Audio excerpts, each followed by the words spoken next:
Botanika da, orain dela 4 hilabete ireki genuen jatetxe taberna kafe bat da. Zinemaldiaren asuntoarekin nire lankidea Tani Maria pentsatu genuen filmen platerak egitea, filmetan ateratzen dien platerak egitea. Eta hartu genituen film batzuk aukeran eta hortan nahi gara orain. Kasu aukera eguneko platera jateko eta da eguerdiko ordu batetatik 3:30 arte eta gero gabetan baita hartu ditugu 4 platerra aukeran eta fariak emateko 8:00-tik 10:30 arte. Batzuk bai botanikarekin botanikako sukaldearekin zerikusia daukatena, ez? Adibidez gehien bat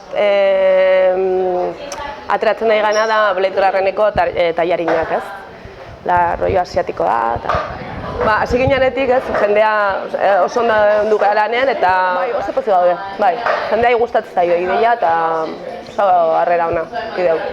Nire lehenengo aldia da honea etortzen naizena, lagun batekin etorri naiz, probatzea, lekua oso interesgarria iruditu zait.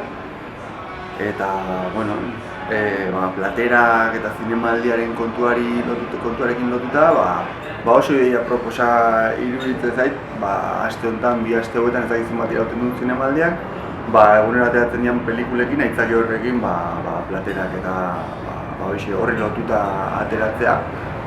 Iruditzen zait, egunean daudela hemengoak hori lantzen ari badira, eta janaria oso goxoa ematen du dela. Etorri gara honea, zetik ni behin baino gehietan hemen egon da neon, eta genekin zehola zinemakin erlazioa zeukaten plater desberdinak bezala, eta nahi interesgarria iruditzen zait, gehien bat turismoantzako eta aukera oso ona da, ez da bakarrik pelikulak ikustea datorren jendea, ez? Gero gauza ezberdinak egiten diala bai da.